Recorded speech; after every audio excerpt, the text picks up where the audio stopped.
together, we can start it first. Okay. So we just start now? Yeah, we count down 9, 8, and I will give you a spotlight and you can start. Okay.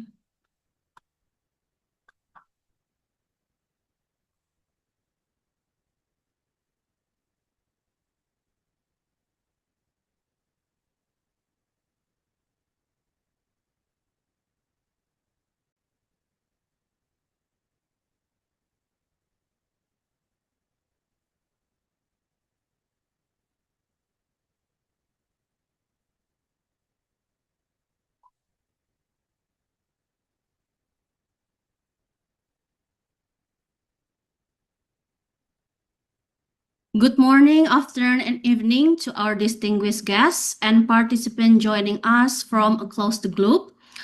My name is Jasmine Floreta, and I will be your moderator for today's session. I would like to remind everyone that we have interpreter providing interpretation for this session. To hear simultaneously English interpretation, so on the bottom of your screen, click more or three dots, interpretation globe icon, and select English. And if you're joining from your mobile phone, click more, three dots, language interpretation, English, and you're done. So, we are gathered here to discuss a critical intersection of the global energy transition and its local human environmental costs. In 2025, Satya Bumi, Puspaham, and Public Citizen conducted an in-depth investigation into the Indonesia Pomalaa Industrial Park in Kolaka Regency, Southeast Sulawesi. This project is a massive undertaking involving a partnership between global giants Ford Motor Company, PT Vale Indonesia, Zhenjiang Huayo Cobalt, forming the Kolaka Nickel Indonesia facility. While framed as a step towards a green future through nickel processing, the reality on the ground tells a different story. With a concession area projected to reach 11,000 hectares, including nearly 6,000 hectares of protected forests, the environmental stakes are staggering. We are looking at the potential release of 32 carbon emission based on high carbon stock mapping, a direct contradiction to the very climate goals these companies claim to support. Beyond the trees, there are the people. Farmer and fisher in Pomalaa have seen their income slashed by 50%, while respiratory and skin diseases have become a grim new reality. Today, we will peel back the layers of these green promises with the experts and advocates who have seen the impact firsthand. To ground our discussion in this physical reality of the region, we will begin with a 4 minute video screening. This footage captured the development of Pomalaa Industrial Block and the resulting water pollution and the human rights violation currently affecting the resident. So let's watch the video together, shall we?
robot. Berhenti, tidak boleh dulu ada yang kerja, nah? Kemarin kau orang tahan-tahan orang tua aku di situ. Siapa yang tahan kemarin? Baru korang langsung main gusur-gusur. Ada katanya kemarin tentara yang tahan 2 orang.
That footage provides a sobering backdrop for our first presentation to walk us through the technical findings of deforestation and the contradiction of the IPIP sustainability claims. I'm joined by 2 pivotal figures in this investigation. First, Alexandra Olianta, a campaign officer at Satya Bumi. Alex specialized in national and international advocacy regarding forest policy and the energy transition. She is also the co-author of the report behind the green promises of Indonesia Pomalaa Industrial Park. Joining Alex is Didi Hardiana, program manager at Putpaham, based in Kendari. Didi has a long history of advocating for land rights with Agrarian Reform Consortium and is currently working directly with the impacted communities in Pomalaa. Alex and Didi, the floor is yours for the next 20 minutes. Okay, thank you so much, Jasmine, for the introduction. Thank you, everyone, for coming in today. My name is Alex. I am here, the campaigner of Satya Bumi. Today, me and Didi will be speaking about our findings in Pomalaa. So perhaps can we start sharing the screen?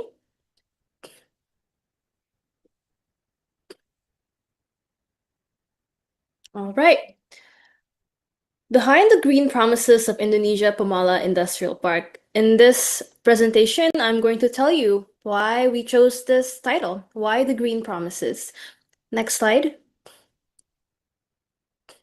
Okay, so before I start talking even more, I'm going to give you 5 seconds to take a look at these 2 pictures. In your mind, how long did it take for the before to turn into the after? 2 years? 3 years? 4 years? Well, in reality, the before picture was taken in February of 2025 by our team, and the after was only taken in September of 2025. So not even in a year, the changes in Pomalaa has been drastic. The seas have turned red, and as you can see, environmental destruction is massive. Next slide. So the claim of the Pomalaa Industrial Park is that it's going to be the greenest project to date. The companies that is joined in the consortium often claim that their projects are environmentally friendly and sustainable through things like using renewable energy and achieving high ESG standards. So these are 2 screenshots from Vale's website and Huayu's website saying that they will use the highest standard of ESG and they will use sustainable mining practices.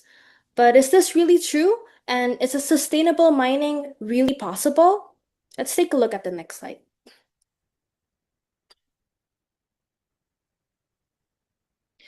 Okay, so for more context, the Pomalaa Industrial Park is meant to be a hub where nickel, a critical mineral, is going to be processed from its raw form up till it's half ready or even its fullest form as perhaps a nickel battery. But right now, the Pomalaa Industrial Park is still in construction, and they will start producing at the end of this year, 2026. So what is the KNE? KNI is the Kolaka Nickel Indonesia. They are the joint venture that is in charge of the smelter processing in the Pomalaa Industrial Park. This joint venture is made up of three companies. First, with the biggest shares is of Huayu Nickel Cobalt, second, Ford, and third, Vale. And the total investment in this joint venture is 3.304 trillion rupias, so around 196 million US dollar. Vale Indonesia will be the only mining supplier to the KNI smelter, and Ford will exclusively get 84,000 tons of nickel per year from the smelter itself. So in the following slides, I will show you the proximity of Vale mining concessions with the actual industrial park. Next slide. Okay, so this is our research location in Pomalaa. So first, I will show you that in the dotted purple line, that is the concession of PT Vale, the mining concessions of Vale Indonesia. As you can see, it is pretty massive.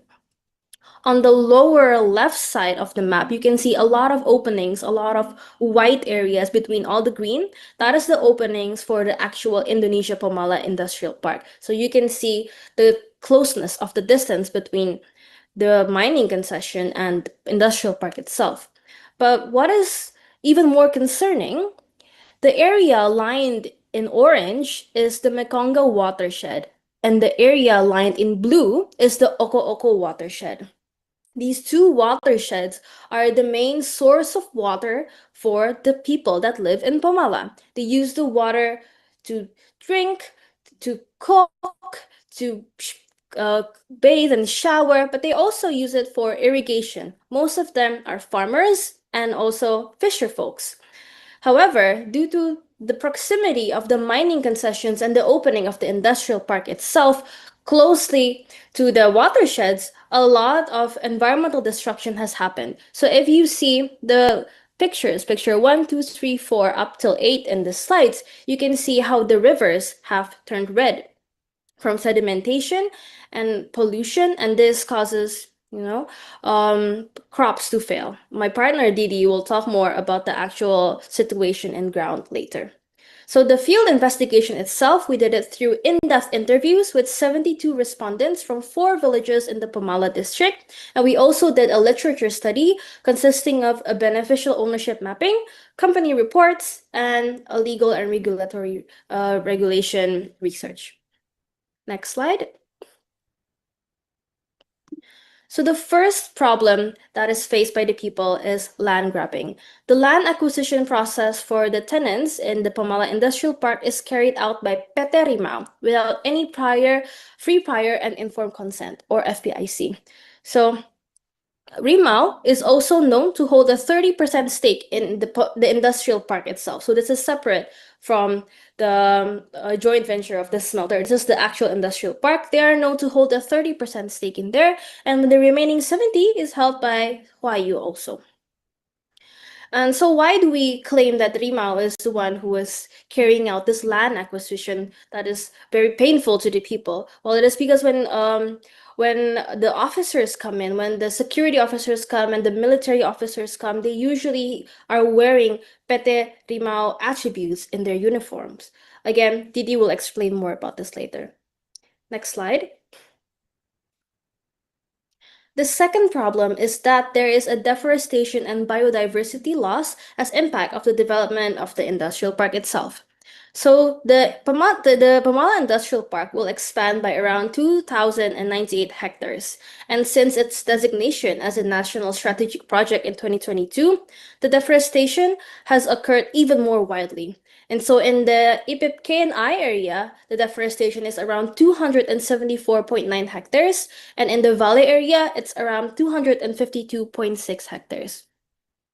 And again, why is this a big problem?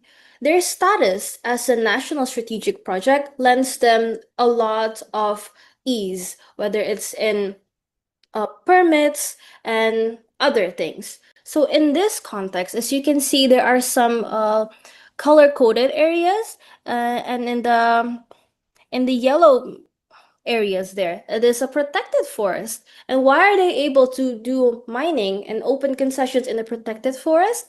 Well, again, because of their status as a national strategic project. This is very concerning because, again, Pomalaa is home to a lot of different biodiversities, and the people, they rely on the environment to live. Next slide.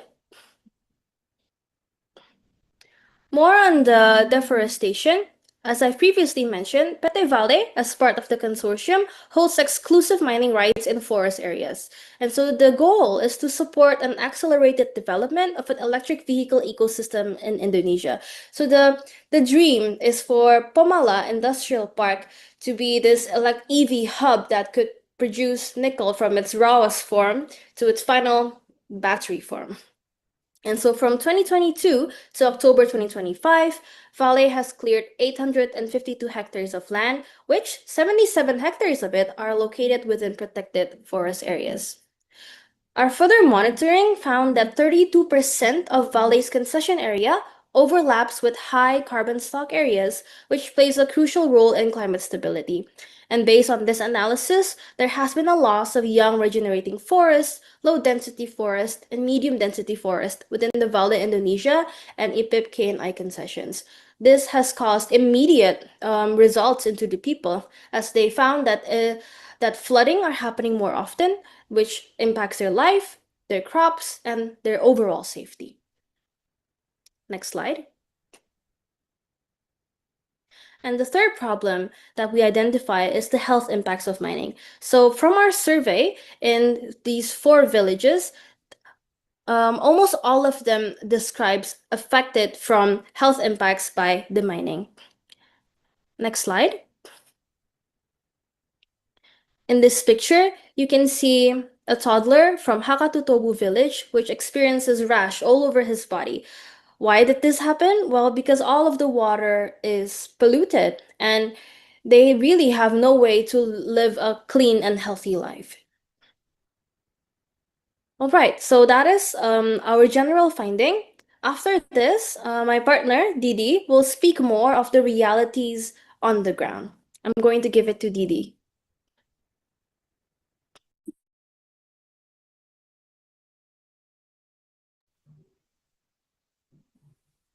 Baik, terima kasih.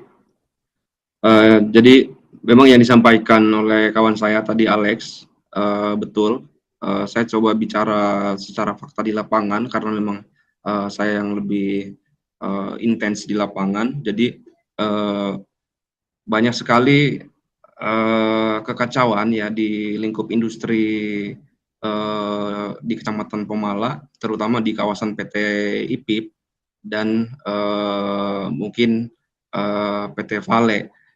Nah, ada di gambar, mungkin teman-teman bisa lihat bahwa ini adalah gambaran petani di desa Lamedai dan desa Oko-Oko. Mereka pada bulan November lalu, tanggal 27 tepatnya, melakukan aksi massa di kantor IPIP, di kawasan IPIP, karena akibat dari adanya pencemaran limbah dari aktivitas pertambangan dan pembukaan lahan untuk pembukaan industri PT IPIP, yang akibatnya sawah petani di 2 desa Lamedai dan Oko-Oko itu tercemar berat. Nah, terus gambar yang samping itu yang pakai baju warna merah dan ada sedikit ketegangan, itu terjadi pada saat petani melakukan aksi massa dan bentrok dengan organisasi masyarakat lokal di sana, dan tentunya itu akan menjadi permasalahan serius karena perusahaan dibackingi oleh ormas lokal di sana. Itu menjadi ancaman serius bagi, kalau saya lihat ya, menjadi ancaman konflik horizontal antara masyarakat. Itu. Next.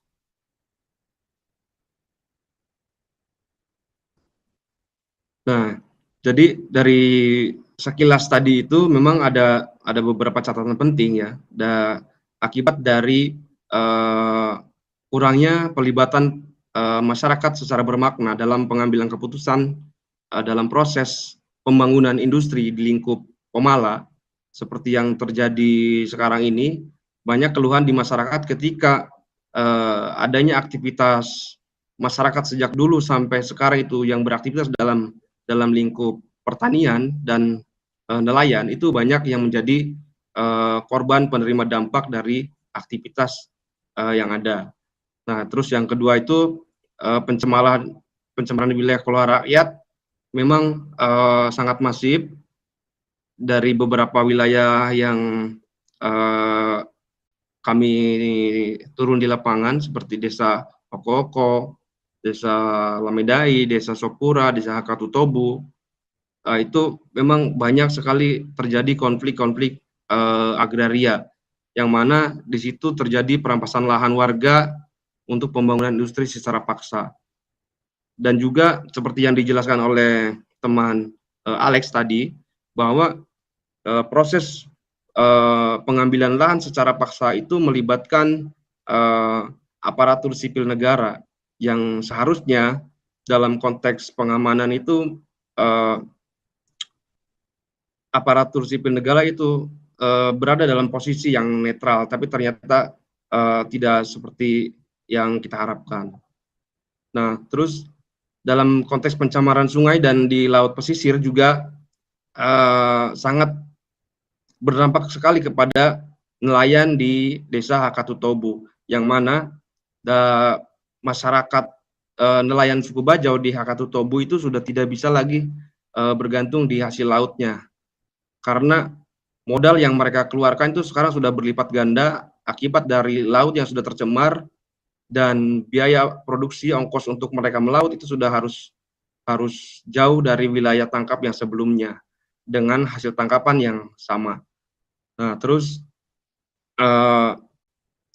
yang terupdate lagi bahwa adanya pembangunan markas Brimob di Desa Lamedai tepatnya itu menjadi kekhawatiran kita ketika proses-proses penyelesaian pencemaran konflik agraria yang ada di lingkup industri itu menjadi masyarakat menjadi semakin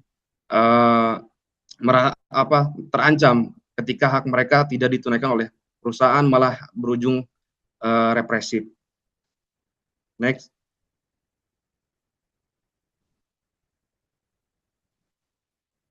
Nah, ini seperti yang sudah saya jelaskan tadi di awal, bahwa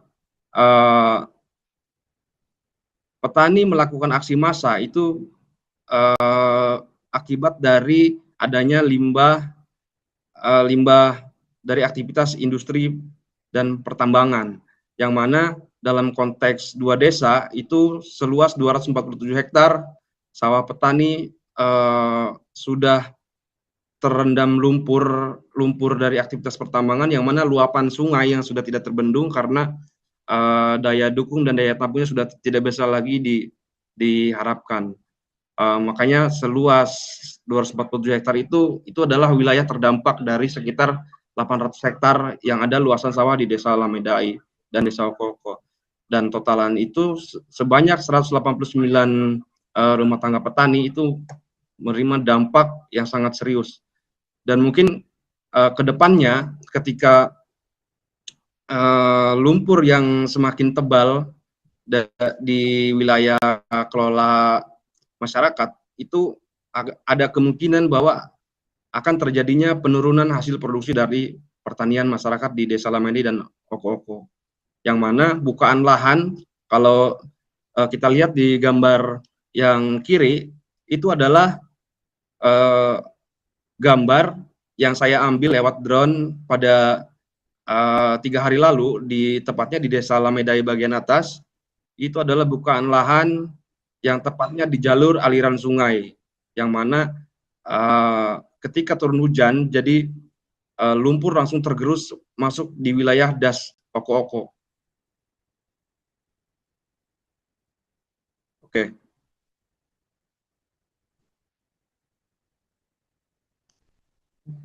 Next. Okay, thank you, Didi.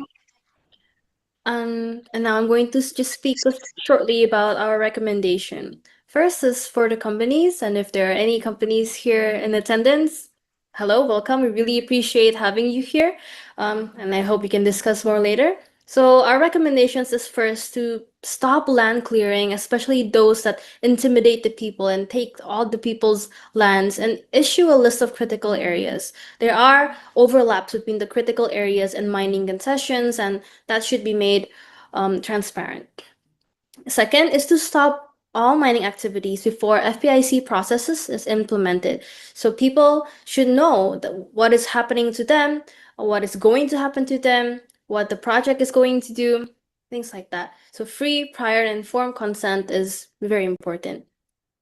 Third is to conduct further investigations and immediately halt any use of military and police in the field to bargain for land, intimidate people, or take residents' land without the FPIC process. If the company has any say about this involvement of military, then please, we need to stop this. And lastly, is to implement an inclusive grievance mechanism that is accessible to the impacted communities. Next. For the government. Again, if there are government officials here, we really look forward to discussing.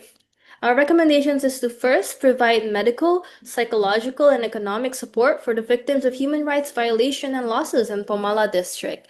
The right to a safe and healthy environment is a human right, and the right to feel safe and secure in your own home is also a human right, and the government should do their best to provide support to the victims.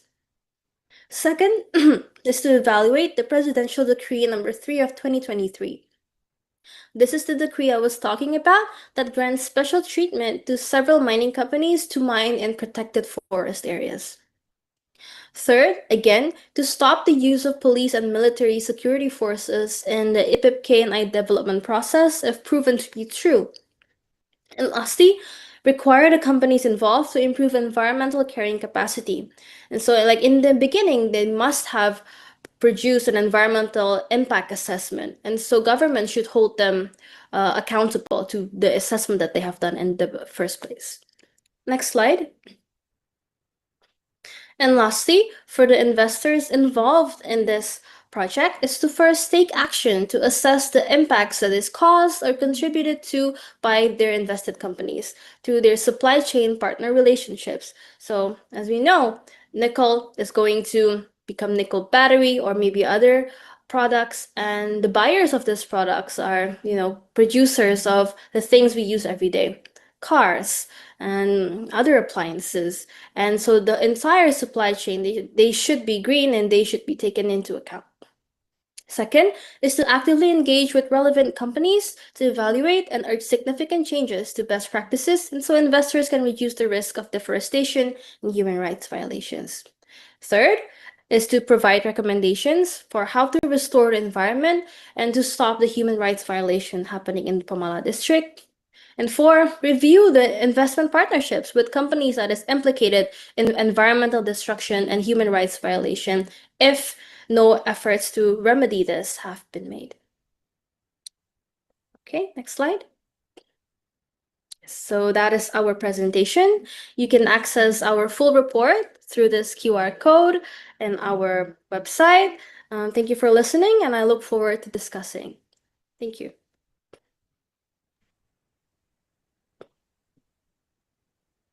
Okay, thank you, Alex and Didi, for those detailed and deeply sobering insights.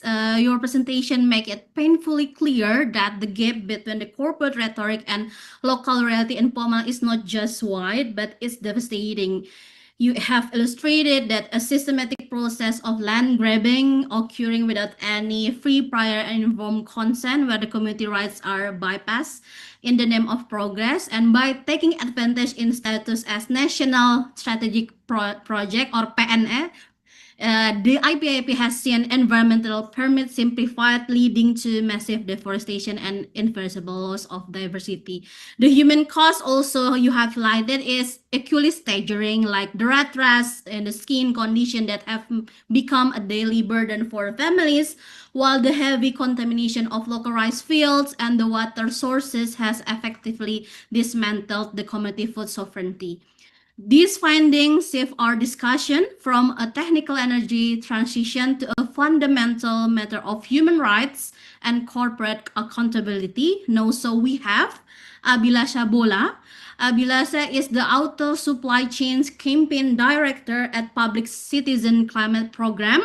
Abhilasha, she advocates for fossil-free vehicle production that doesn't ignore supply chain harms, and she has met directly with workers and residents in Pomalaa to assess labor rights and living wages.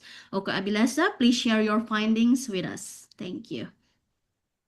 Hi, good morning, good afternoon, and good night to everyone. As Jasmine said, my name is Abhilasha. I'm the Auto Supply Chain Campaign Director at Public Citizen, and I'm based out of Los Angeles. All right, let me share my presentation.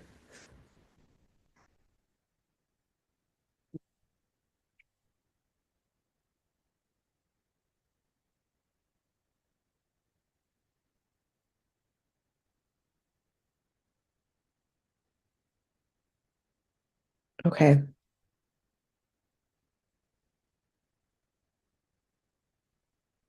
All right, I hope you can see my presentation. Let me do this. All right, so I'm here to talk about Ford's involvement in the Pomalaa Block project. As Alex said, Ford does not necessarily have a huge share of the KNI project. It's only 8.5% of shares, but they do have an exclusive offtake agreement for 84,000 tons of nickel for EV batteries. Another thing to note is that there have been significant changes in the EV market since Ford made this initial investment 4 years ago. So the first is that there's been a reduction in the demand expected in key electric vehicle markets, such as the United States, because of policies in, the United States. So recently, Ford ended production of two of its electric vehicles in the US, a big truck and a van, and they are moving into smaller vehicles. The second big change is that there are two main types of batteries that are used in electric vehicles. There's one called nickel manganese, which is NMC, and another which is lithium phosphate or LFP. The electric vehicle market is shifting to use more LFP batteries, which means there won't be as much nickel in those batteries, and there might be less demand for this nickel in the future. So, given these changes in the market, there may be some changes with Ford's investment, but at this moment, they still do have 8.5% of the shares of KNI. Ford is really significant because it has particularly strong supply chain policies. For example, this past year, they have a new target to achieve 25% reduction in its upstream supply chain emissions by 2030, which is huge. They're the only car company to fully commit to the United Nations Declaration on the Rights of Indigenous People and to free, prior, and informed consent. And they place those same requirements on their suppliers. So that means it's not just KNI, which they're invested in, but Vale, which has exclusive rights to use the nickel mined in the area to then supply to the smelter. They've also committed to paying living wages and requiring all suppliers to pay a living wage. And all of this together has shown that Ford actually has some of the strongest human rights due diligence policies out of all top automakers. And this was found through a scorecard called Lead the Charge that ranked the top 18 automakers based off of a series of policies to see, which had the strongest supply chain policies. So Ford was number two, only after Tesla.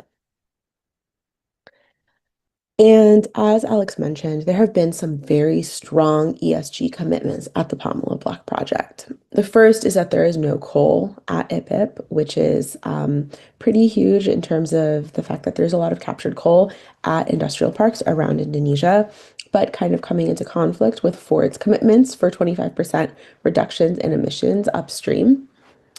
They have strong ESG implementation, which Ford itself touted when it signed and kind of signed on to and invested in the Pomalaa Block project. There will be serious economic benefits for the local community, and even the local elected officials and government officials talked about how this project would bring jobs to the community and lessen unemployment and poverty.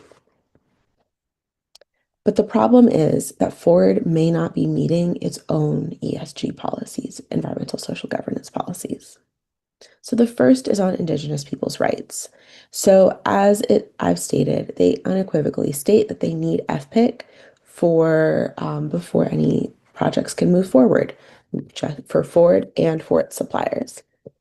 But as you heard from Dee Dee and Alex, communities living near the nickel project or connected to the nickel project in any way report that their land has been forcibly taken, they've been evacuated, there's been serious deforestation, and there has been no free, prior, and informed consent before that occurred, or they were not individually asked. It would be someone in their village or some leader who was asked, and there would be no notification of them. The second major violation is likely on workers' rights. So I'll get into this a little bit more later when I talk a little bit more in depth about the workers' rights and economic issues. But Ford prohibits their suppliers from asking employees to pay recruitment fees or pay off a loan by working for an agreed upon or unclear period of time. And they can't tolerate any harassment or discrimination. There must be a healthy and safe working environment, and the business must be free from bribery and corruption.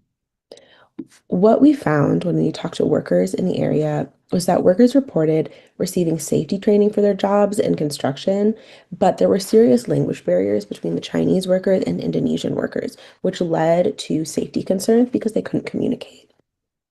Some of the conversations suggested that Indonesian workers were facing unethical recruitment practices where they were discriminated based off of how they looked, and they didn't necessarily have the same working conditions as their Chinese counterparts. Local community members that were seeking employment alleged that they needed to pay a bribe to a company or a middleman to get a job interview, which is a direct violation of Ford's own policies. And Indonesian workers are paid less than their Chinese counterparts. And then the last is on protecting the environment. So Ford as well states that they must protect the ecosystems and mimic ecosystem performance, especially in key biodiversity issues. As Alex stated, that is where the Pomalaa Block Project is located. And they must avoid illegal deforestation in accordance with international biodiversity and deforestation regulations. So this doesn't mean that they need to follow just the in-country laws that may allow this type of deforestation, but they need to follow international best practice. And they must refrain from causing any harmful soil change. As we've seen, farmers are not able to produce as much produce as they could before, and they're facing serious economic repercussions from that. So, as I said, we've seen serious deforestation in the mining concession area, and farmers are reporting lower crop yields. So, as I said, I'm going to get a little bit more into some of the economic impacts at the Pomalaa Block Project. And this information is informed by the surveys that Satya Bumi conducted, as well as my own conversations with workers during the 2 site visits that I conducted last year.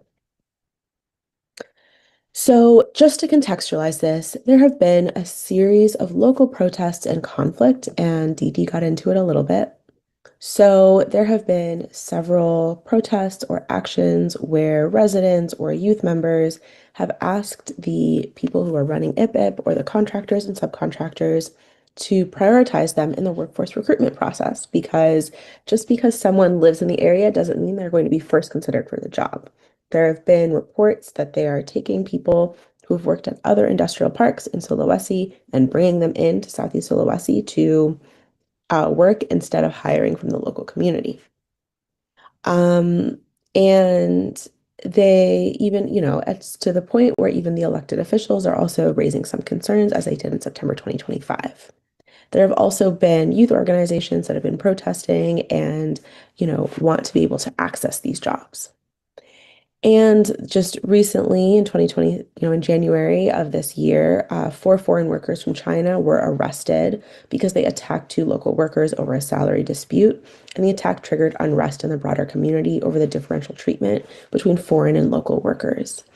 A sociology professor later said that part of this reason that there was so much conflict is because the industrial parks themselves have set up a two-tier system and created conflict between Chinese and Indonesian workers because there's such a vast difference in how they are treated.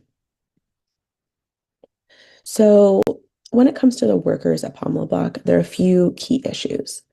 The first is that Indonesian workers report wages of about 4 million rupiah, or about 200 USD a month, and minimum wage in the Kolaka Regency, which is the kind of county that the site is located, is about 3.4 million IDR. So this is just a little bit above the minimum wage in the area. There have been serious issues with access to jobs. So, as I said, people must pay a middleman. There have been discrimination against Indonesian workers during their hiring. And IPIP is telling community members that there are no jobs available. But clearly, there are enough jobs to bring people in to work there and also to bring them in from other industrial parks. The last is that there are allegations of unequal pay for equal work. So there's many workers have reported that they're getting paid less than their Chinese counterparts.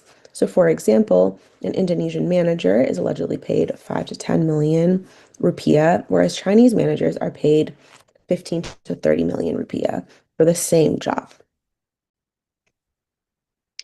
And these economic impacts are not just on the workers themselves. So for the fisher folk, their monthly earnings before 2019 was about 30 to 40 million rupiah a month, or 1,800 to 2,400 USD.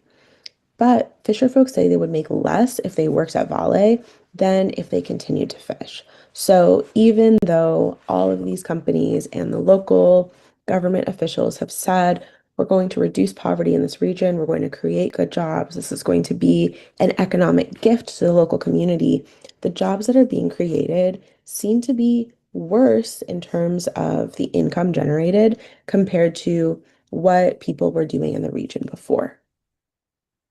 And even before, like we didn't talk about the access to jobs, it's also now increasingly difficult for those fisher folk to actually be able to make a living based off of their traditional way of life.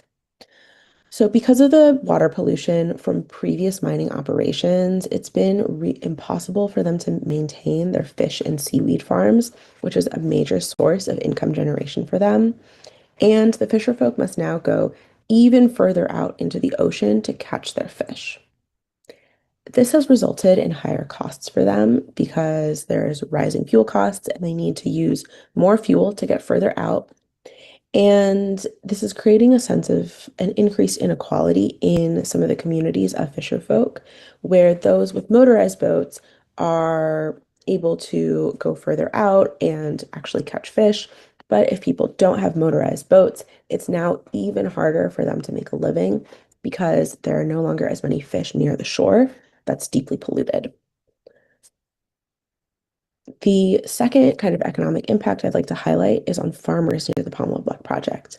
So they were reported to be earning about 20 million IDR, or $1,200 a month, before the project. And as you'll remember, the minimum wages on the projects were about maybe a fifth of how much farmers are making.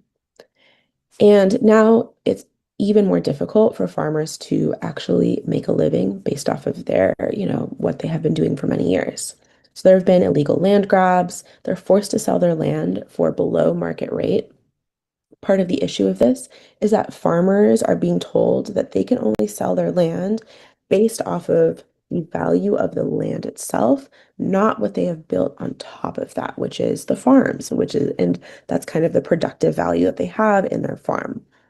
And as Alex was saying, some farmers are reporting that the company is bulldozing their land in the middle of the night to destroy the farm and then make a case to them as to see, there was never a farm here anyways. We can now take your land and we'll only pay you for the value of the land itself. And on top of that, because of the environmental devastation, farmers are reporting that their land is less productive, which is cutting into their monthly earnings. So some of them are saying they must use as much as 8 times the amount of fertilizer that they would have normally used to have the same crop yield. This means that it's going to be higher inputs, higher costs, and lower incomes. And on top of that, if they were to go try to work at the Pomalaa Block project, One, it's increasingly difficult for them to access those jobs. And the company is just telling them straight up, there are no jobs available. Two, those jobs would be worse. They're not being paid as much. They're forced to have a boss. They have to come in at a certain time. And three, they're getting treated differently, and there's issues of discrimination on the job. This is creating an economic pressure cooker for the communities in the region where their options that were okay before this project took off have been extremely limited, and what they can do, there are so many barriers to actually being able to make a living. All right, that's all for me. But I hope that you can see that this is an incredibly tough situation, and the kind of economic future of the communities in the Pomalaa Block project are really in flux, and Ford has not even met its own commitments.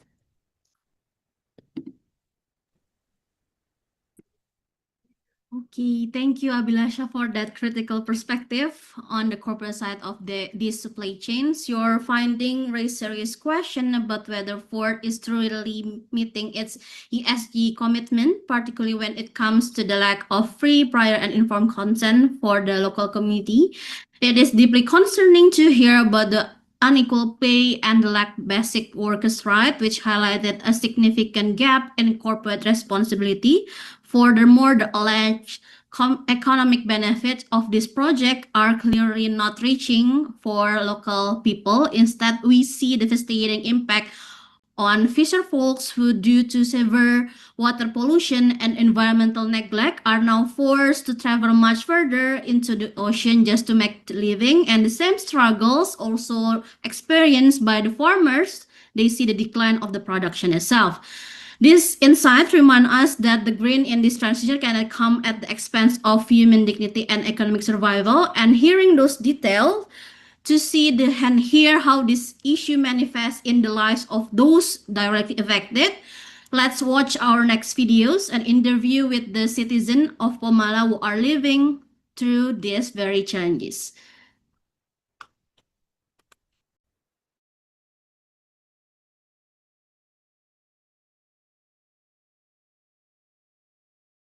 The audio is, yeah, I'm not hear any audio for this video. I'm sorry.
Pak ini hancurin semua sawah,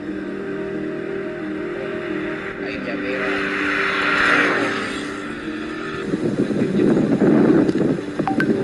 dampak yang sangat kecil. Nah, kita ini berputar-putar, dampak ini dampak. Rasanya karena tidak tahu solusinya bagaimana. Dampak ini parah sudah ini, ada ramai.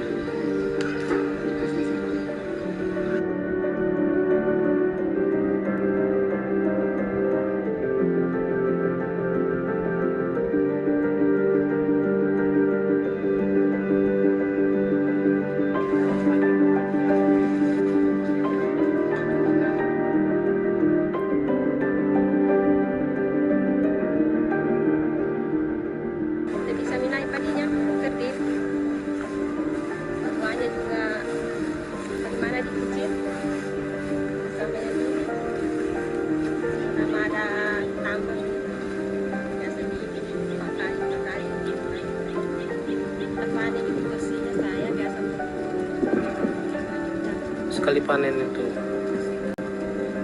Sekarang tidak bisa karena merah di tanahnya, banyak di lumpurnya. Biasanya itu kalau di sekitar rumah tuh pekarangan biasa tanam kanopo, ya sekarang tidak ada yang bisa ditanam karena pojok semua. Bisa kreama itu biasa kita rumah sekarang tidak bisa ditumbuh karena itu dia tunggu kita beli semua.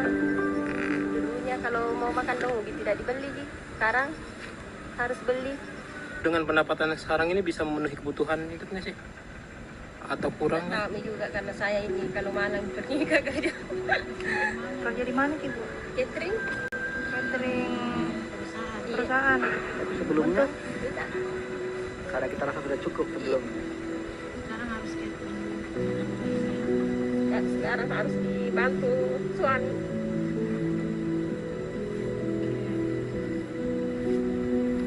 Suami kerja mau.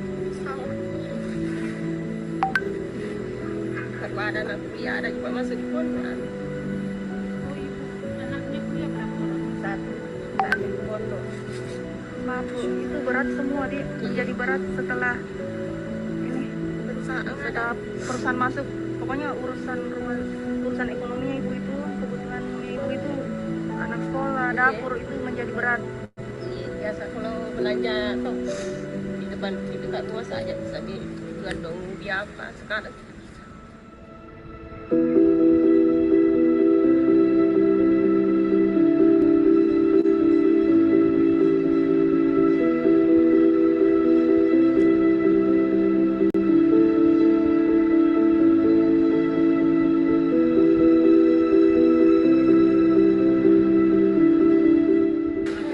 Ini semua di sini banyak terluka di sini. Sekarang sudah tidak ada. Rusak gara-gara limbah ini. Dia mah sama tongkang lah. Iya. Ini jeti. Ini semua ini bersih nih dulunya tahun 2010. Ini jernih semua ini. Ini bukan begini pasir dia. Bersih juga ini batu ini. Batu-batu karang ini. Bagus putih. Sekarang kita saat turun di sana sudah tertanam sampai sini. Tertanam kakinya, tertanam itu hampir setengah meter.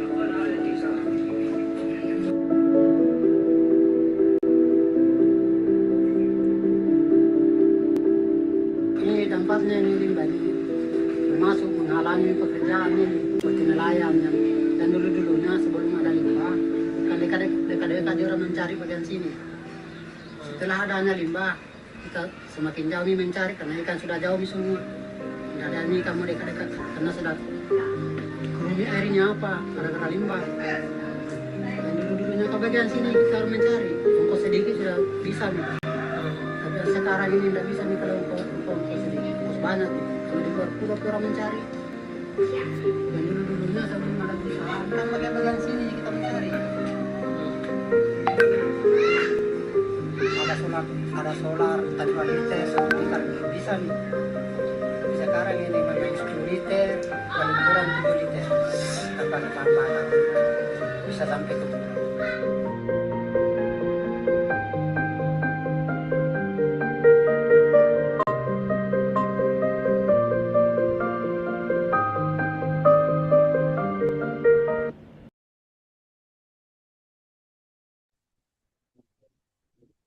Hearing from the local communities in Pomalaa underscored the urgent need for strong regulation. Before we move into our final presentation, I want to invite our audience to stay engaged. Please feel free to submit your question in the Q&A box at any time, or if you would like to join the conversation later during our open discussion, you can use the raise hand feature. To help us bridge the gap between the local grievance and global accountability, our next speakers represent the international framework designed to govern these very industries. Please welcome Cecilia Mattea, the European Regional Lead for Initiative for Responsible Mining Insurance. Cecilia has extensive experience with the European better regulation and works tirelessly to ensure the raw material policies prioritize human rights and environmental obligation. Cecilia, let's start with your perspective on what responsible mining industry looks like. Thank you. Thank you so much, Jasmine. Thank you, colleagues, for inviting me. It's a tough act to follow, if I'm honest, after such great presentations and the findings that you have all shared. Let me start with an introduction of IRMA, our mission, the work that we do, and zooming in a little bit into our theory of change, as well as the work that we're currently doing in Indonesia. And then I'll conclude with some words on how we hope to be useful to you all, whether you are a mining company, a government representative, a civil society organization, or a stakeholder that is looking to source from Indonesia. So if I start from the beginning, why was IRMA formed, or what is responsible mining? Well, this is the question that was set out to answer almost or 20 years ago, basically. There were groups campaigning for mining reform. So how do we hold this sector that can have such great impacts accountable? So groups like Earthworks, for example, did a campaign specifically targeted the jewelry industry, calling for no dirty gold, basically really holding that industry accountable. And those end brands, so 20 years ago, it was a lot of focus on jewelry. Today, there is a lot of focus on automakers, were turned around and asked, okay, but where can I find a responsible mine? And together they decided to start working on a shared definition of responsible mining and what does best practice look like. But to do so, for this to be truly trusted, but also accepted, it had to be a definition that was shared by everyone, meaning the buyers of mined material, the mining industry itself, but also, of course, the communities impacted by mining, the NGOs, the workers' unions, and also the finance sector. So today, the product of IRMA is our standard, and I'm going to talk more about that in a moment, but we are the only mining standard with an equal governing authority for each sector. So, for example, we recently welcomed in the affected communities in the board, Jamie Lau from the National Native Tribal Council in Australia that works with Indigenous peoples in Australia, but also worldwide. In the NGO sector, we have Jim Wormington from Human Rights Watch, but also, again, because of today we talked a lot about automakers, there is Mercedes-Benz, for instance, that holds a seat in the purchasing house. But the concept behind all this is that ultimately IRMA is accountable to every single one of you, and that no decision can be made in our system without an agreement across the board. Our theory of change is quite unique. So I, Cecilia, am not the auditor, nor do I go on site to evaluate mine sites. For this, we have independent third-party auditors.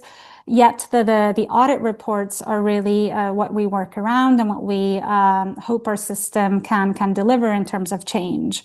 Why? Well, because ultimately the audit report can become a place, the IRMA standard and the audit report, can become a place where it's no longer a he said, she said, but it's rather a place that we hope can foster dialogue, especially between mining companies and affected communities, and really put mine sites on a pathway for improvement and change, and holding them accountable also with their buyers, the finance sector, and civil society.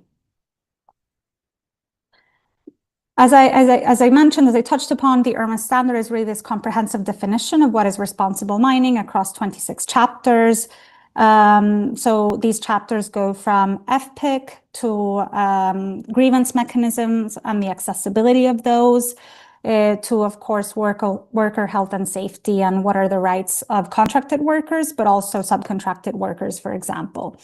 What is important to mention is that when the IRMA standard was created, we kind of took the best of what was out there already from ILO standards, so that is the International Labour Organization, to UN provisions, but also perhaps to very specific provisions contained in national mining laws, be it the Australian one or the French one. But the idea really was that for the definition of safe cleaning water to be the same, whether you were a community impacted by mining in Indonesia or a community impacted by mining in Spain or in Argentina. The standard is an important piece of our work, but of course, perhaps the most important piece is the assurance process. Why? Because ultimately the people most affected by a mine's operation, they must be central to any assessment of its long-term impacts. And that's really what we try and do with our work at IRMA. The IRMA audits, and I know that many of you on the call have had experience with them, are not perfect, but I think they are a good step towards incentivizing more transparency via its participatory process. So the audits are always publicly noticed. In my role, together with a couple of colleagues, Andre, who's based in Indonesia, and Scott, who's based in Washington, we really focus on civil society and NGO outreach. I have another colleague that does outreach more with workers, because ultimately the audit report is only as good as the information that is contained in it. So for example, the excellent research that you guys presented today, if the site in Pomalaa Block was ever to undergo an IRMA audit, that is the type of research that the auditors could be looking at for additional evidence to really understand what is going on at the site and what has the site done to address these concerns. So the auditors are really requested to go to interview beyond the mine site. The audits do not happen in secret. And then ultimately the reports are publicly and freely available for the world to see. Whether, again, you're a car maker looking to engage in your supply chain and understand what is going on, you are a financial institution looking to fund responsible practices, or a civil society organization or a government wanting to know more around what's going on at mine site level. Today, there are 134 sites across the globe that are engaged in the IRMA system, with 28 sites that are currently undergoing a third-party audit and 16 reports out in the world. There are no reports currently that are out in the world in Indonesia, but I'm going to come to that in just a moment. So if I go back to the slide for a second, 134 sites is a good number of sites globally, especially if we think about the fact that the IRMA audit process is so comprehensive. But what you really need to know is that over 90% of these sites decide to undergo an IRMA audit, which is a voluntary process, because their customers have asked them to. Their customers ask them to meet perhaps regulatory requirements, such as those described in the European battery regulation that are due diligence related, so respecting human rights and the environment in their supply chains of lithium, cobalt, nickel, and graphite.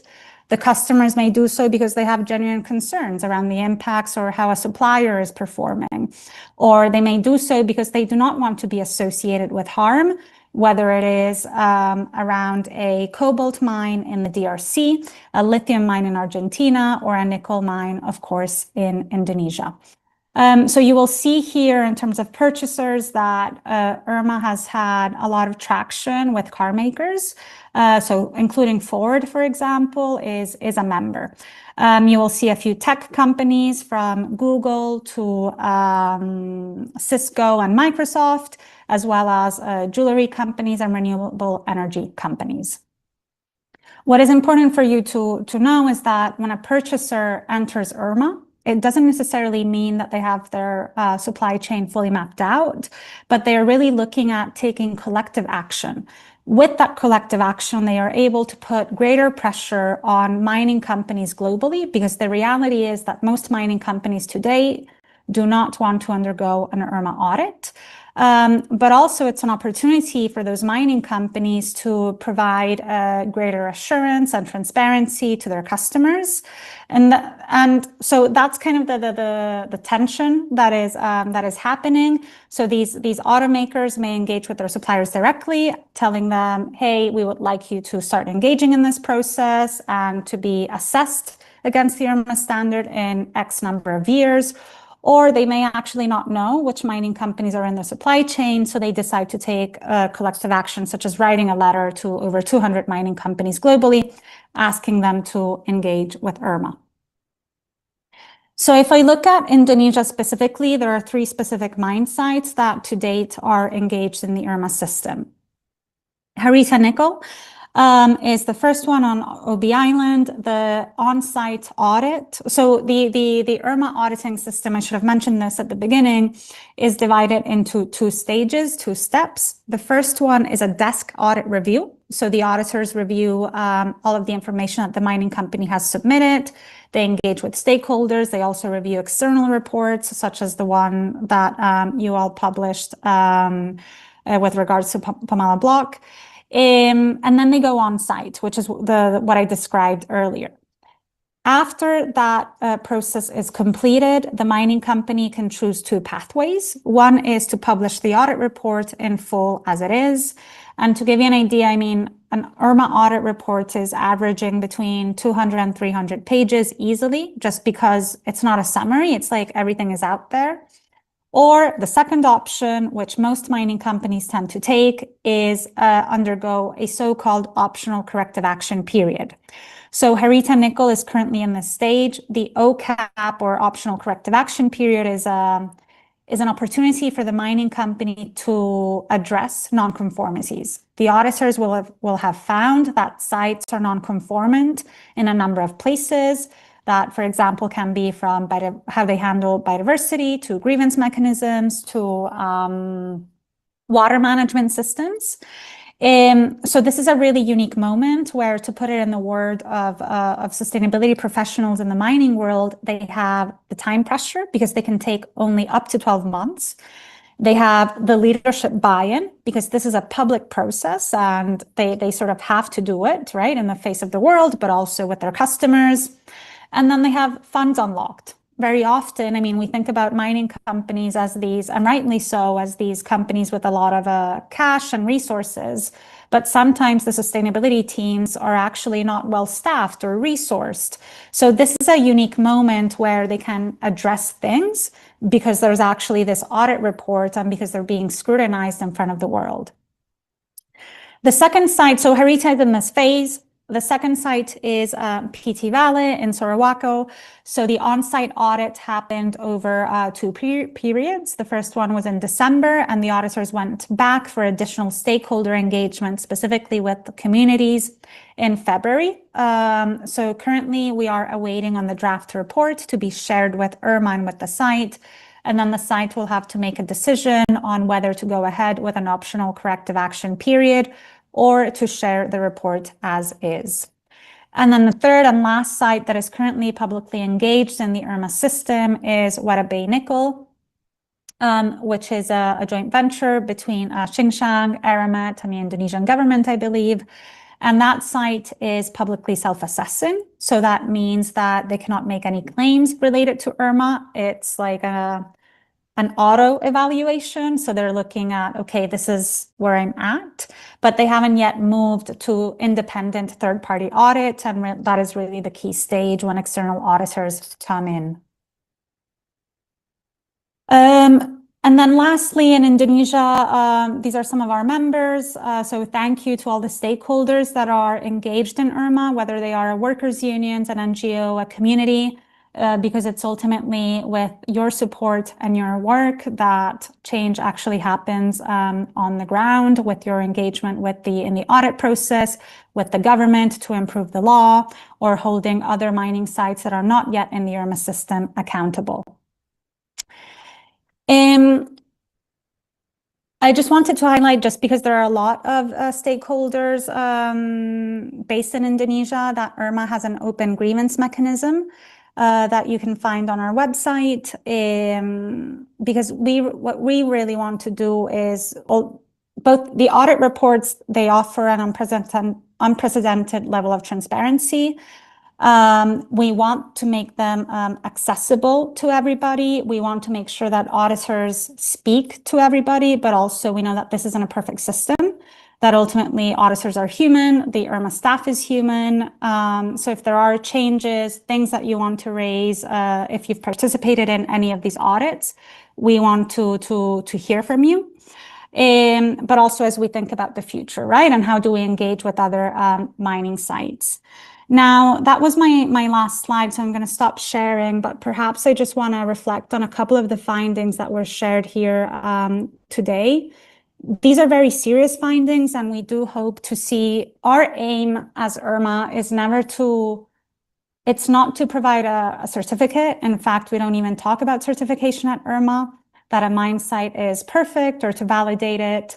What we do want, our theory of change, is really to bring mining companies on this progressive improvement pathway, and also for these mining companies to be recognized for that effort in a place where often, unfortunately, laws don't go far enough. So that's one piece of it, but also for communities, civil society, and workers' unions to have more transparency, to have their asks put forward.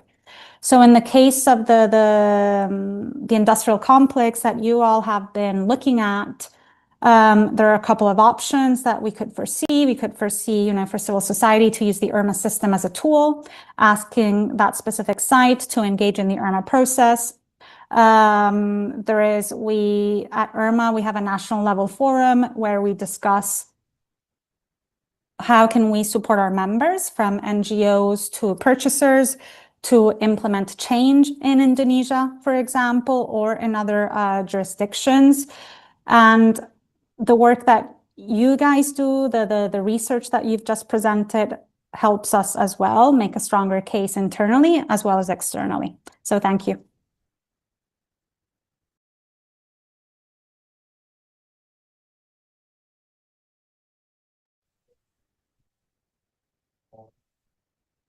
Okay, thank you, Cecilia, for your presentation. But because we have a short time to our discussion, we believe that this is important to hear all sides of this discussion. Although we did not receive confirmation on who will be representing the project partners today, we would like to open the floor, especially to our colleagues from Ford Motor, PT Vale Indonesia, and Zhejiang Hayu Cobalt.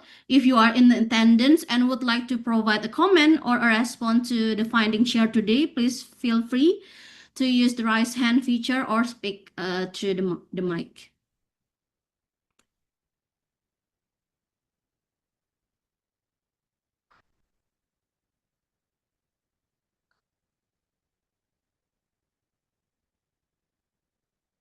I think there's no representation from our colleague from Ford Motor and Vale and Zhejiang Hayu Cobalt. So if there's are no representative wishing to speak at this moment, we will proceed with the question from our audience.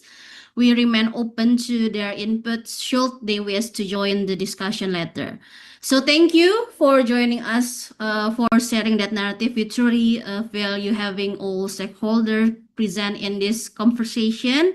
Now we will bring to you our audience into the conversation. We have a diverse group of stakeholders, researchers, and concerned citizens joining us today, and we value your input. So I have quick reminder for everyone to ensure we hear from as many as you as possible. Please keep your question concise and direct to the point. We kindly ask that you avoid long introduction and get straight to the heart of your question. If you have already submitted a question in Q&A box, I will be selecting several to read it aloud. If you would like to speak directly, please use the raise hand icon and wait for me to announce your name before unmuting. So let's begin. Our first question is from Adinda from Kompas TV. Hello, Adinda. Adinda asks, have local communities assisted by CSO NGOs taken any legal action to address this impact? If so, what has been the reaction? And has there been any intimidation even before such effort began? So Alex and Didi can answer this question. Yes, Bang Didi, you can go first. Boleh duluan? Ya, jadi upaya hukum yang terjadi di masyarakat, seperti halnya terjadi lahan masyarakat yang digusur oleh pihak perusahaan IPIP itu sudah pernah dilakukan, namun tidak sampai diproses oleh pihak kepolisian. Nah, ketika penggusuran itu terjadi, justru ketika masyarakat menolak secara langsung di lapangan, bahkan masyarakat itu sendiri yang dilaporkan oleh pihak perusahaan bahwa dialah yang menghalang-halangi aktivitas dari pembangunan industri tersebut. Bahkan sempat terjadi di kepolisian dari pihak oknum kepolisian tersebut justru menanyakan bahwa berapa sih lahan Anda kalau mau dijual, kalau mau dilepas begitu. Itu hal yang seharusnya tidak sepatutnya dilontarkan oleh pihak keamanan tersebut. Nah, jadi bahkan masyarakat dilapor balik oleh perusahaan bahwa lahan tersebut secara fakta di lapangan masyarakat yang berupaya untuk merebut, padahal secara kenyataan lahan tersebut adalah milik masyarakat, begitu.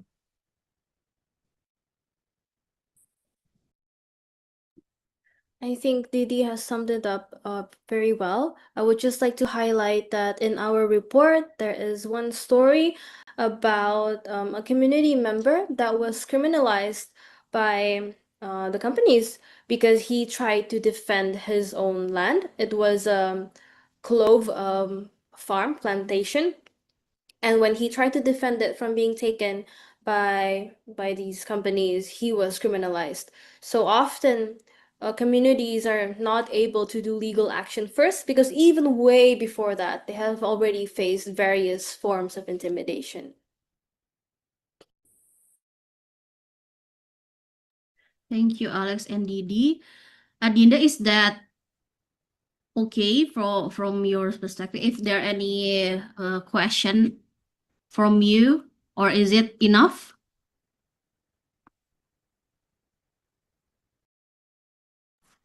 Okay, I think it's enough from Adida. And the next question is from Muhammad Azika Farirahman.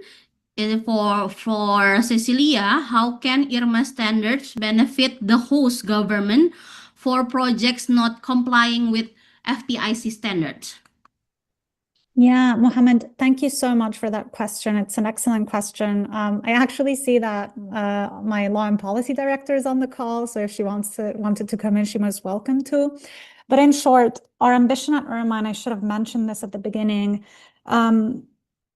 is actually to have strong laws. We do think that the most important thing that a government can have and that we can all have as citizens is actually strong laws. So my colleagues Christie's work, for example, is focused on supporting governments to improve their mining frameworks, to ensure that there is capacity around accountability and implementation. And FPIC, of course, is a fundamental piece of this. So I'm going to send a link afterwards, but our definition of free, fair, and informed consent and of Indigenous peoples' rights is based on the UN Declaration on the Rights of Indigenous Peoples. So there is an expectation for mining sites to actually comply with international standards on this as opposed to national law. Because as I said earlier, unfortunately, many times the local laws don't go far enough. So we are available as a resource for governments to learn, improve their laws, but also we want to be that benchmark that governments can work towards. I hope I've answered your question, Mohammed.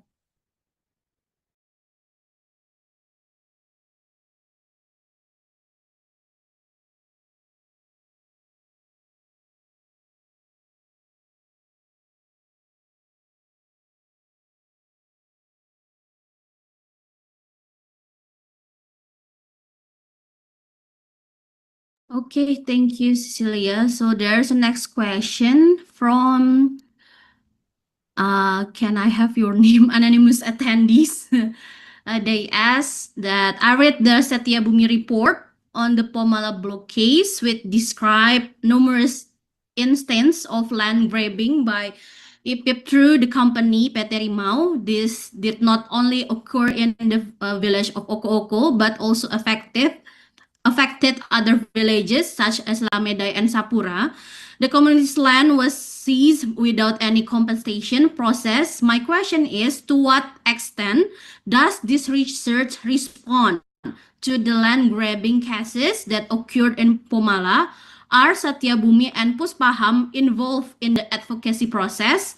Second, how are IPIP and the government resolving these land grabbing cases? Third, what is Irma response to these land grabbing cases? And what about the industrial disaster in the form of sediment mud that has been recurring since 2007 until today? So there's three questions here. First, maybe Alex and Didi can answer the question, and the third one is Cecilia. Or Abi can also answer the question for this to make it more comprehensive. Is that issue? Thank you.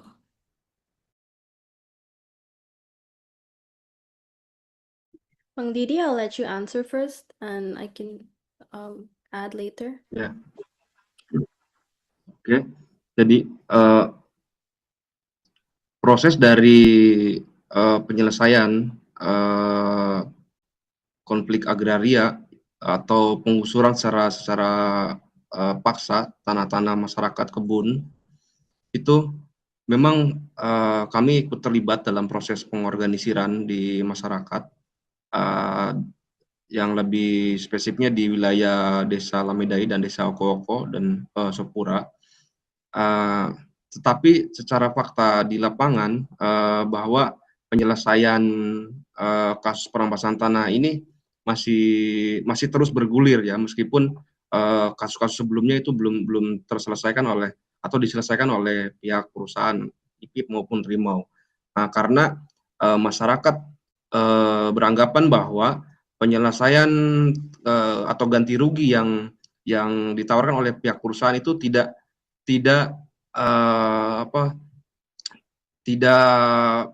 mencerminkan bahwa ketidakadilan terhadap ganti rugi tersebut. Bagaimana? Karena lahan kebun yang sudah perusahaan gusur itu sudah dikelola oleh masyarakat sudah puluhan tahun, bahkan turun-temurun, yang sudah punya penghasilan tetap tentunya, dengan ditawar oleh perusahaan dengan harga sangat murah. Justru jadi masyarakat justru menolak karena tidak ada harga yang setimpal dengan hasil yang sudah diperoleh oleh masyarakat tersebut. Nah, terus justru dari hilangnya kebun masyarakat dan tercemarnya wilayah kelola mereka itu menjadi beban tentunya, karena tidak ada mata pencaharian lain selain dari hasil pertanian dan perkebunan. Nah, jangan sampai ke depannya ketika masalah tersebut tidak diselesaikan justru menjadikan mereka masyarakat menjadi buruh baru yang tadinya mereka sebagai pengelola lahan di punya hasil di wilayah kelola mereka sendiri, justru mereka akan terusir dari wilayah kelolanya sendiri, gitu. I think that sums it up very well. And just to add a little bit, to add complexity to how this whole thing is settled, when there is a land grabbing, usually officials came in, military officers wearing, attributes of the military, and they look very official. So the community, they find it hard to have faith or have hope in the government to deal with this because they are dealing with military officers on the ground. Abhilasha, maybe you would like to add anything about this or Yeah, I think that this just contributes to the kind of economic pressure cooker that people are facing in the region, where their land is forcibly taken. We can see that as, theft of people's wealth, of their ability to support themselves and their families for many generations, and then they're funneled into being forced to work, though they can't really access those jobs. So this is creating a situation of extreme economic precarity that's being facilitated by people who are saying they're the police and the military that are forcibly doing these land grabs.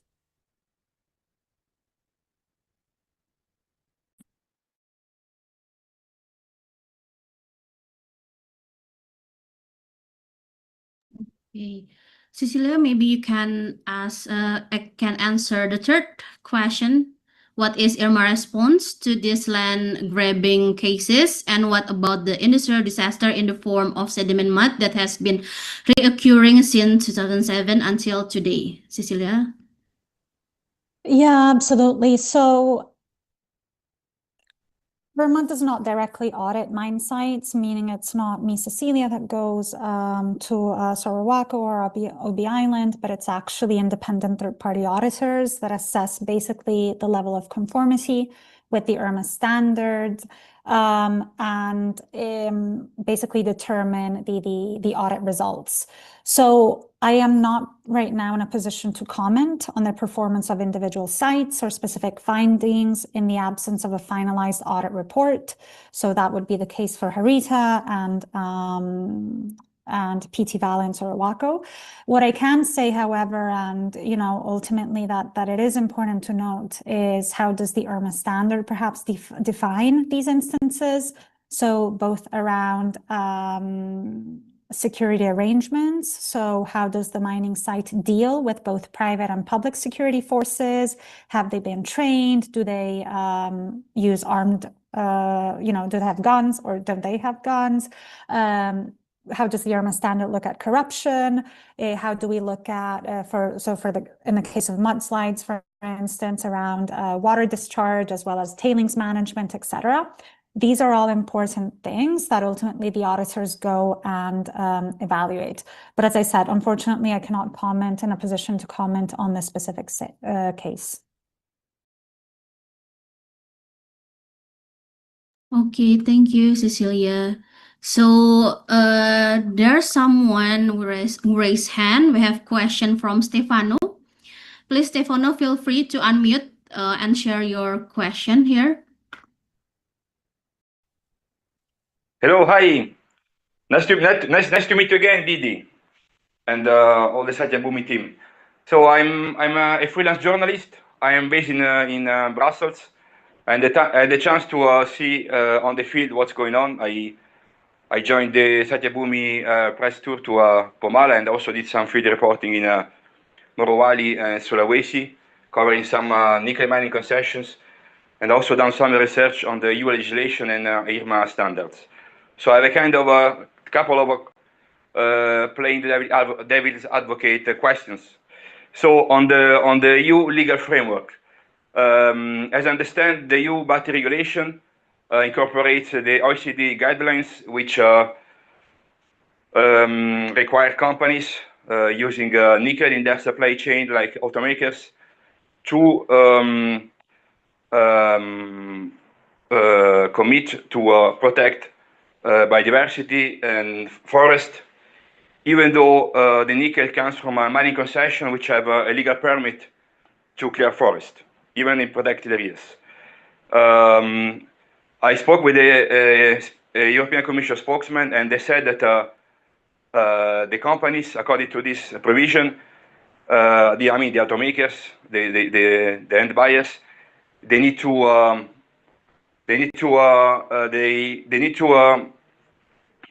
engage with their suppliers, but they don't really have an obligation to source nickel from areas where there is no deforestation. So they don't need to ignore deforestation, but apparently it's not forbidden for end buyers in Europe to buy nickel from areas where there is deforestation.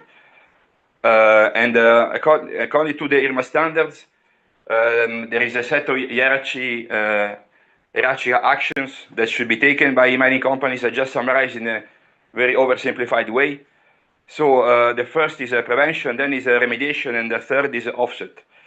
Now, does it mean that according to IRMA standards, a mining company can also be certified if it's clearing a forest, provided that adopts remediation and offset actions? I'm asking this question because according to some IUCN expert I talked to, there is no way to do nickel mining in Indonesia without deforestation.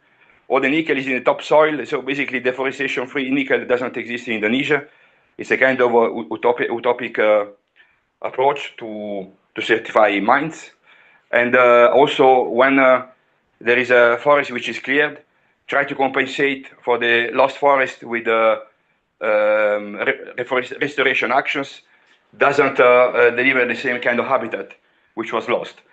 So I would like to know if according to this consideration, which is actually to which extent the EU regulation and IRMA standards can really protect forest biodiversity on the ground, not just on paper.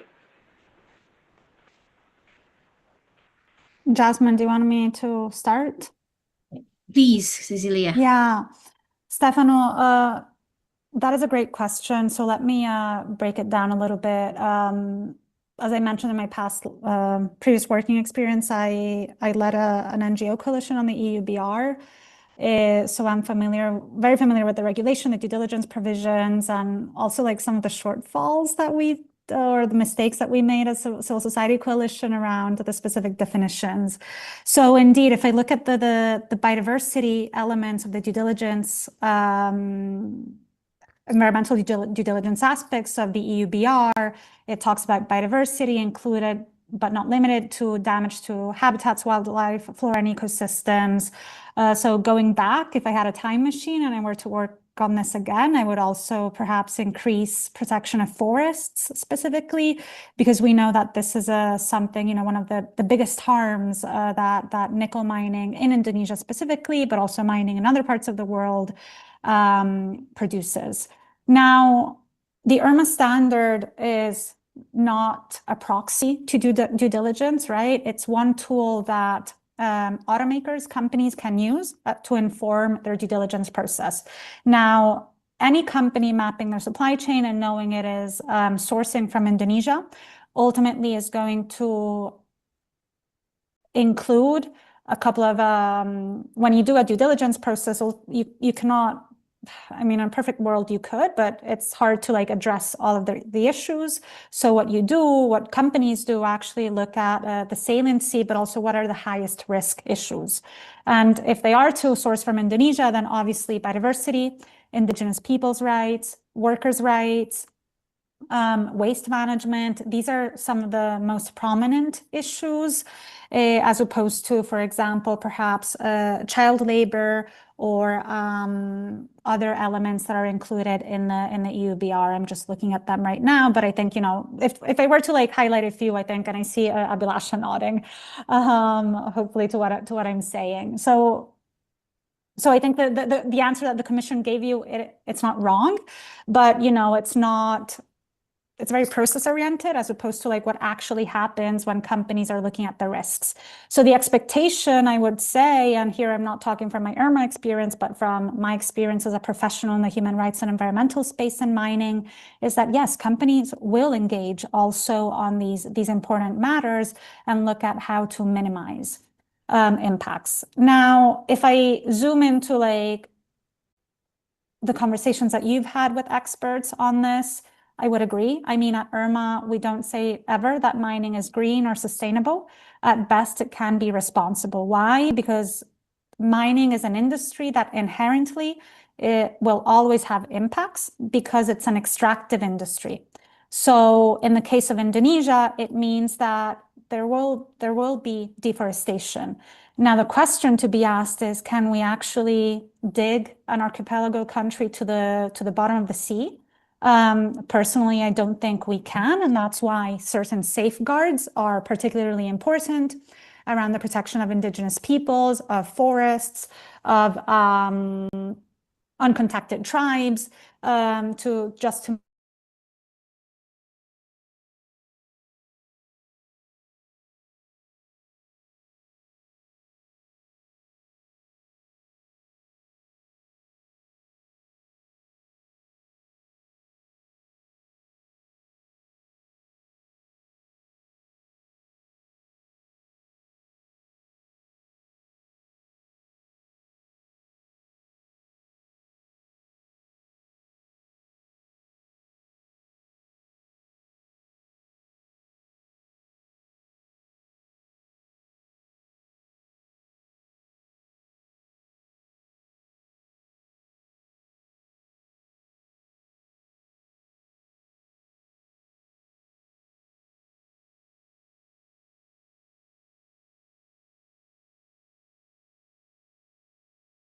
the information that's behind every single chapter.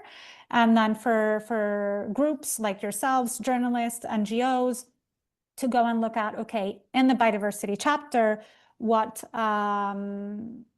is good, what's not so good at PT Vale or Harita Nickel. Now, the biodiversity chapter, unfortunately, is to date one of the, the IRMA standard was first written or developed over a decade ago, and thankfully a lot has been done in the world of biodiversity since then.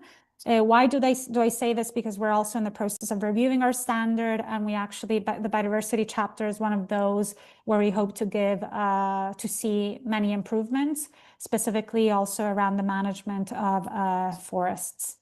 I'm also happy, Stefano, to connect bilaterally. I'm not an expert on the biodiversity chapter at IRMA, but I'm happy to connect you with colleagues that actually are and that may be able to answer your question with greater depth.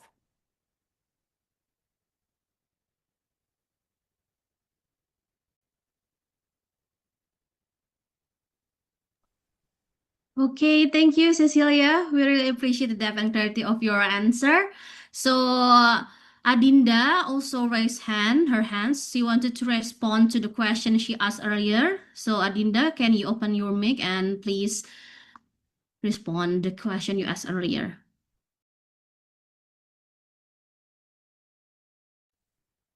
Hello, Adinda.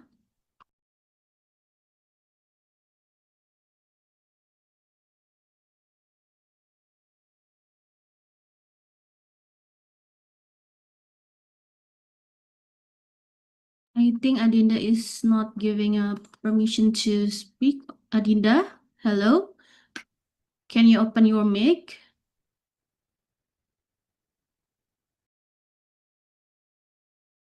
Hi, can you hear my voice? Yes. Finally, thank you. I've been looking up the way how to navigate this. So I like to follow up the answer of the SDD and also Alexandra about the how can we take legal action about this case. So when you say that the local people are still failing to take legal action, what any other option, maybe class action or any other way, or take it to the legal action into the international level, or have the local people ask for a hearing session in the parliament, even though we know there's a lot of distrust to our parliament. I just want to see where we should take this government accountability other than another thing in this story. Maybe Alex also can answer this question from Adinda. Okay. Hi, Adinda. Thanks so much for that. You're correct. All of those things you mentioned are avenues that we can pursue, whether it's a class action or maybe taking this to perhaps a more international sort of mechanism. However, it is very important to take into account the situation at the ground, at the community. Many are not comfortable simply appearing or simply talking and being exposed. And in this early stage, we're more focusing right now on listening to their needs and listening to what they want. And if they want, if they want assistance in anything more immediate, because as we know, these avenues, as legal or extra legal avenues, they do take a while. And although they're all very, very good ideas, it is important for us to approach this in the sensitive matter, and with the and with the community leading the process. Bang Didi mungkin mau tambahin, or Abilasha, you can add on to that. Ya, jadi memang upaya penyelesaian di tingkat pemerintah daerah itu sudah sering dilakukan oleh masyarakat ya, seperti rapat dengar pendapat dengan DPR Kabupaten Kolaka itu sudah dilakukan, namun sampai dengan saat ini belum ada titik temu yang dihasilkan, bahkan penyelesaian pun masih jauh dari kata selesai atau sepakat dengan dampak yang diterima oleh masyarakat. Gitu.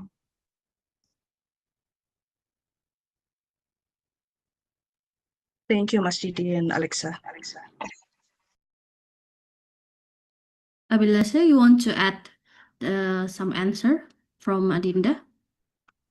No, I think that Alex and Didi covered it. I think that, like we have to defer to what the community needs, and the most important thing is making sure that they're organized, they're strong, they know their rights before we can start thinking about more public tactics to take. Okay, thank you. Maybe this is for the last question from the anonymous. I'm very shocked to see the ecological damage caused by multinational corporation green projects. I would like to know if the Indonesian government conducts environmental impact assessment. If so, why were this IAA report approved? If this action were caused by local company and local government, are there any channels to reach higher levels of government to promote the resolution of this issue? Okay, I think I can start answering this question. So yes, in the Indonesian regulatory framework, companies are required to submit and to create an environmental impact assessment before they can get the permit to do their activities. And so the question, of course, that we all have is that why were these environmental impact reports approved? Well, political causes aside, I think it's important for us to remember again that Pomalaa is a national strategic project, and national strategic projects they get a lot of advantages, including the such that I mentioned, the ability to mine in protected forest areas. They do get permits for that, and so with the national goal in mind, the goal is to have this economic growth to make Indonesia as a leading actor in the electric vehicle ecosystem. Then it does give it a lot of privileges, and so. Also, another factor is ever since the Omnibus Law was ratified back in 2019, 2020, environmental impact assessments and other needs for getting permit has been significantly lowered. An example is that previously, almost all community members they're allowed to not they're allowed they are required to be like in the process of a consultation with the companies, but ever since the omnibus law is ratified, then only impacted communities are the ones that are being consulted with. And so that happens in a lot of different factors with the environmental impact assessment. And there's also a question, are there any channels to reach higher levels of government to promote the resolution of these issues? Yes. So an environmental impact assessment is a state administrative document, and so you can do a lawsuit to the state administrative court, and it has been done before. It has worked before. Some difficulty that might arise is that it's a little bit difficult to get our hands on these documents, and transparency is still a big hurdle for us. And yeah, aside from the environmental impact assessment on one hand, on the other hand, the regulation itself, like we talk a lot about free, prior, and informed consent in this webinar today. And in Indonesian regulation, there is FPIC process is not mandatory. Yes, consultation should be done, but it's never like, oh, they have to give their consent and then you can do your activities. It's not like that. And so that is why it is important for us to, refer to stricter, maybe international standards. That's why we have IRMA here. Because again, these state regulations and environmental impact assessments, they're simply not enough. They're simply not enough. I hope that answers the question.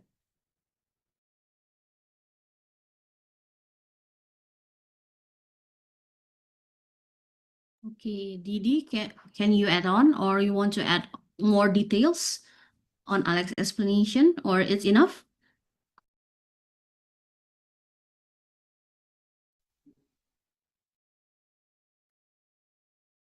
Oh, I think it's enough. Okay, I'm afraid we have run out of time for further questions today. Wow, to our audience. Thank you so much for your question, for your incredible energy you've brought to this room today. It's really inspiring to see such high levels of engagement and enthusiasm for a cause that matters so deeply. So, as we draw today's session to a close, it's essential to reflect on the gravity of the what has been shared. Today, we move beyond the policy marketing of the green transition and look directly at the cost of nickel and Pomalaa. We have seen how intersection of the global capital and local extraction can lead to precarious reality where protected forests are cleared, local economies are halved, and health of the community hangs in the balance. The data shared today by Satya Bumi, Puspaham, and Public Citizen is not just a report. It is a vital call for transparency and a demand that the energy transition be as just as it is necessary. We cannot build a sustainable future on a foundation of environmental degradation and the marginalization of local community. I want to extend my deepest gratitude to our panelists, Alexandra, Didi, Abilasha, Cecilia, for their invaluable insights and for the work they do on the front line of corporate and environment accountability. And to you, our audience, thank you for your sharp question and your presence will ensure this issue remain in spotlight.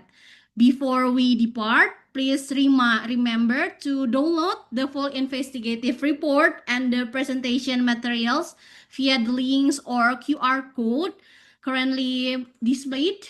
I think on the screen, maybe Mima can screen the QR code. So finally, on a personal note, I'm Jasmine, and it has been an absolute honor to facilitate this dialogue. My sincere apologies if there were any shortcomings or technical oversight on my part while moderating today's session. Thank you all for joining us today. Until we meet again in our next discussion, stay safe, stay informed, and have a productive day ahead. Thank you.